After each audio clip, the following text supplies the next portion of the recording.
આ જ વાત આપણે ત્યાં આવતી કટોકટીઓમાં પણ લાગુ પડે છે.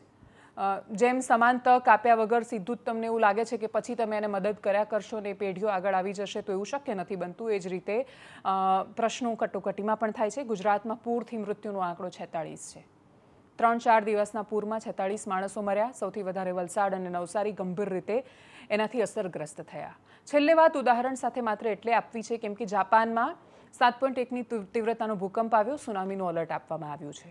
આની પહેલાં તમે જાપાનના ભૂકંપ જુઓ. 2024માં તાઇવાનમાં ભૂકંપ આવ્યો, માર્ચ કે એપ્રિલ મહિનામાં. 7.5ની આજુબાજુની તીવ્રતાનો એ ભૂકંપ હતો. કેટલાય વર્ષોમાં, કેટલાય દાયકાઓમાં ન આવ્યો હોય એ પ્રકારનો અતિશય ઘાતક ભૂકંપ. અને અંતે એકદમ ગીચ, એટલે એક નાનો ટાપુ છે, ગીચતા સાથે વસ્તી રહે છે, 2.5 કરોડની આજુબાજુ માણસો છે. એ વસ્તીમાં આવેલા ભૂકંપના અંતે મૃત્યુઆંક કેટલો હતો ખબર છે? 18. એની જ આસપાસ તુર્કી અને સિરિયામાં પણ ભૂકંપ આવ્યો. ત્યાં પણ આટલી જ આજુબાજુની તીવ્રતાનો ભૂકંપ હતો. 6000 કરતાં વધારે માણસો મર્યા. તો તુર્કીમાં માણસો મરી જાય છે, સિરિયામાં માણસોના મૃત્યુ થાય છે, પણ તાઇવાનમાં નથી થતા, જાપાનમાં નથી થતા. કારણ માત્ર એટલું છે કે કુદરત તો બધે સરખી છે ને કુદરત આફત પણ બધાને સરખી આપે છે. તમે તૈયાર કેટલા છો એના પર આધાર છે. ગુજરાતની પાસે પણ હજારો કરોડનું બજેટ છે. લગભગ 1300-1400 કરોડ રૂપિયા આપણે આ પ્રકારની સ્થિતિને રોકવા માટે, ટાળવા માટે, નદીઓને ઊંડી કરવા માટે, પહોળી કરવા માટે ને બહુ બધા માટે ફાળવીએ છીએ.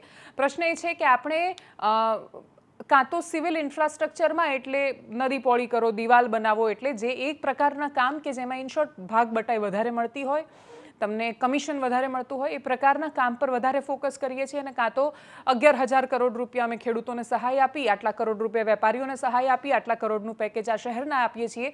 પૂર થઈ જાય ને તમારું જે પ્રિયજન છે અથવા માણસ મરી જાય તો અમે કેટલી સહાય કરીશું? એ સહાયમાં સરકાર બહુ પૈસા આપે છે. પણ એ સહાય આપવી જ ન પડે અને આપણે ત્યાં એલાર્મ સિસ્ટમ હોય, લોકોને પહેલેથી સચેત કરી શકાય, જગ્યાઓ ખાલી કરી શકાય, ઇન્ફ્રાસ્ટ્રક્ચર એવું બનાવી શકાય કે જેને કારણે પૂર આવે તો એની પહેલાં આપણને ખબર હોય ને માણસોને શિફ્ટ કરી દીધા હોય. એ પ્રકારની કોઈ વ્યવસ્થાઓ પર ધ્યાન નથી અપાતું, જે બાકીના દેશો કરી રહ્યા છે. આપણે ત્યાં સ્પંજ સિટી આપણે નથી. આપણો આવતો વરસાદ છે એ પૂર જ લઈને આવે છે કેમ કે પાણી જમીનમાં નથી ઉતરતું શહેરોમાં. બાકીની બધી જગ્યાએ પણ સ્થિતિ દારૂણ છે. એ વાત 100% સાચી કે કુદરતનો કોપ હતો.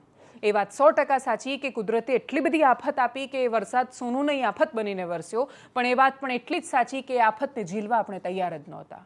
વાત એટલી જ સાચી કે આપણે હજારો કરોડ રૂપિયા ખેડૂતને સહાય આપીએ છીએ, હજારો કરોડ રૂપિયા શહેરોને સહાય આપીએ છીએ, આપણે કરોડો રૂપિયાનું વળતર માણસના મૃત્યુ પછી આપીએ છીએ, પણ એ નુકસાન ન થાય એના માટે પૂર્વ તૈયારીઓ માટે બજેટ નથી વાપરતા.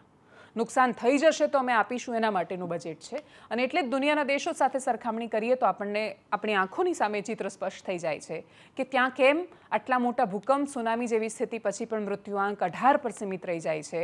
અને આપણે ત્યાં એક ભારે વરસાદ, કુદરતનો કોપ અને 46 માણસોના અધિકારિક ઓફિશિયલ ડેટા, એટલા માણસોના મૃત્યુ થઈ જાય. આપણે કદાચ આ ભેદને સમજવાનો પણ પ્રયત્ન કરીશું એવી અપેક્ષા. એનાલિસિસમાં અત્યારે બસ આટલું. જો આપ અમને યુટ્યુબ પર જોઈ રહ્યા છો તો સબસ્ક્રાઇબ કરો, ફેસબુક પર જોઈ રહ્યા છો તો ફોલો કરો, વિડીયોને શેર કરો. નમસ્કાર.